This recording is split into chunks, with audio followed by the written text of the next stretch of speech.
What's good, YouTube? I'm finally back with another Zcam S6 video. I've owned this camera for about 6 months now, and I'm finally here to give you a review from being in the field using it, some hands-on stuff. So hopefully this video can help you with your next purchase or actually considering buying the Zcam.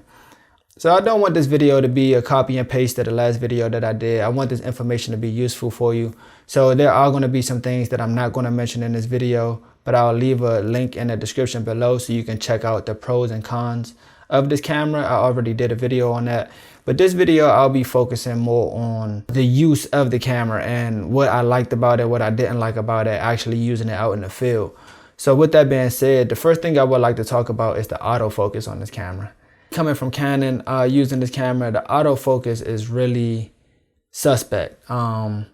Now, this may not be an issue for most people because you may be shooting with a team. For me, I was coming from Canon, so I was used to autofocus. I was doing a lot of run and gun videos, music videos, documentary style videos. So I really relied on autofocus, but I knew that this camera lacked that, but I didn't think it was going to be what it was. Like it's really hard to use in those situations, and it's been a positive as well because it made me rely on manual focus. And I don't have a camera crew, so I don't have anyone pulling focus, so it's literally just me running and gunning, trying to manual focus while I'm shooting.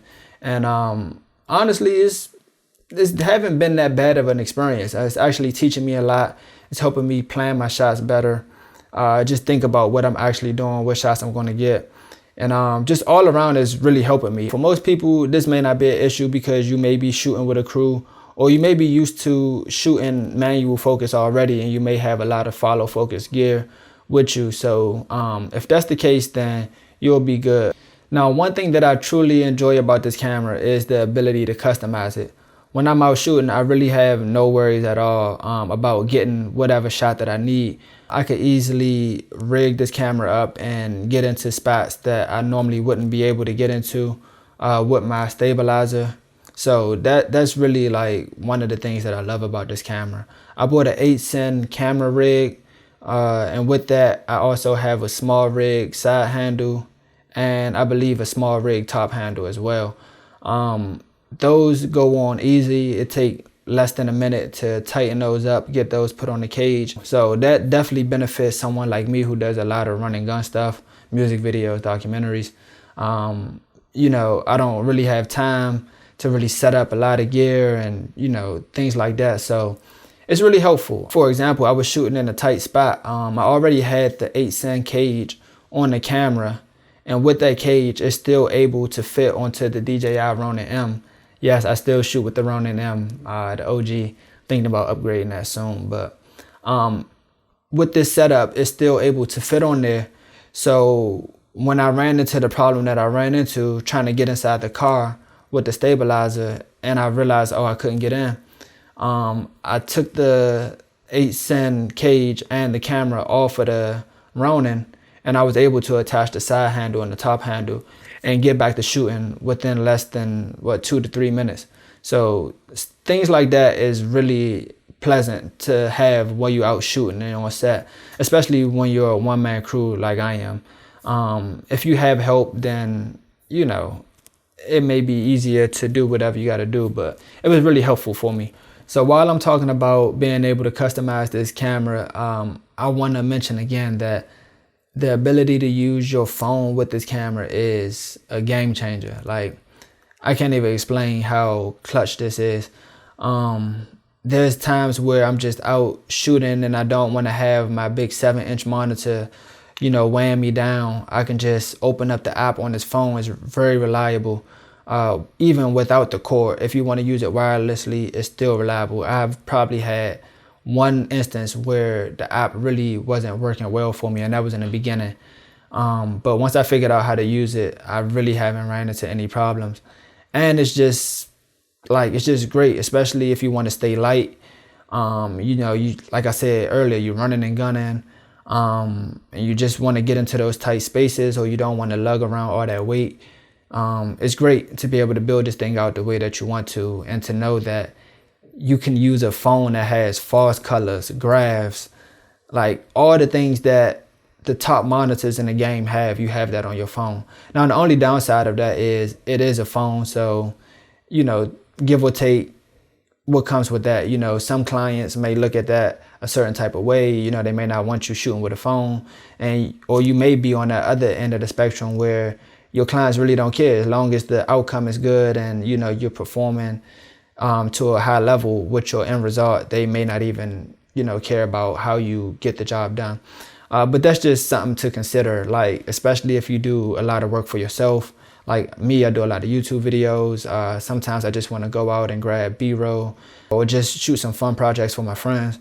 I don't have to worry about it. You know, I could just throw the phone on there, throw the side handle on, and it's just as light as DSLR. So it's a great feature to have on this phone. And just knowing that Zcam is thinking about the future is great. Like, they even have a little port where you could connect the phone directly with your charger, and it also charges your phone as well. So that's just a plus. You know, I feel like Zcam is really thinking about the future and how we will be shooting things in the future and things like that. So I feel like they're going in the right direction and being innovative. So that was a plus in my book.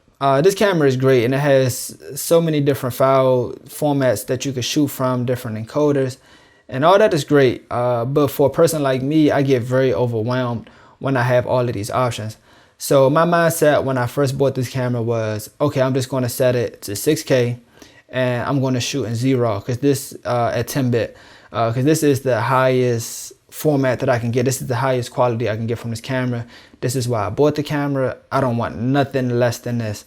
And then as I started to shoot and I saw, like, okay, these file sizes are very large and these are projects that really don't call for it, but, you know, I just want to have the best quality, you know, things of that nature. It just really got in the way in the beginning.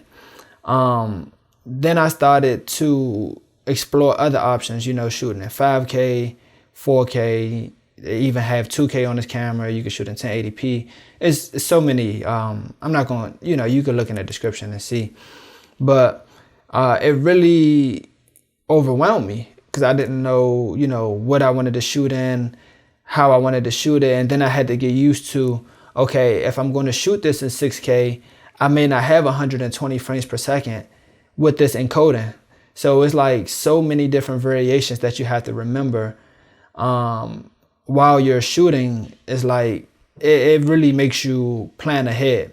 You know, I can't go into a project how I used to, saying that, okay, I know this is the only size that I have and this is the frame rate that my camera could shoot at, so I'm good, like, I know. But now it's like, if I'm going to shoot in this format, I need to remember all of the things that comes with this. Like, oh, okay, I only have 120 frames in this, or I only have, you know, 60 frames. So it's like, it may not seem like a big deal, but when you're shooting a project and you want to get things right and perfect, you know, all of that matters, you know. So I definitely had to get used to that. All in all, there's not much to complain about with this camera. On the other hand, I also think that there's not much to really brag about either. It's really just a solid camera.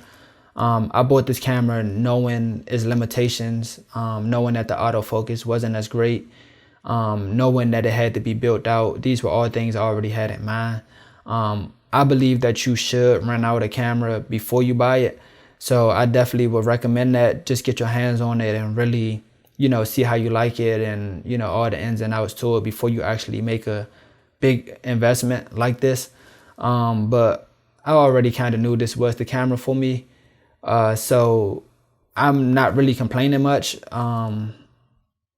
It's a solid camera. It's really a solid camera. The picture quality is great. If you seen my work, you get a chance to see the actual picture quality. I'm gonna throw some in this video as well, but I'll let you be the judge of that. I'm not here to sell this camera. I just wanted to give you some insight on it, to let you know my experiences with using it and like all that comes with it. So I hope this video was helpful. If you made it this far, I want to say thank you for watching, and I'll see you in the next video.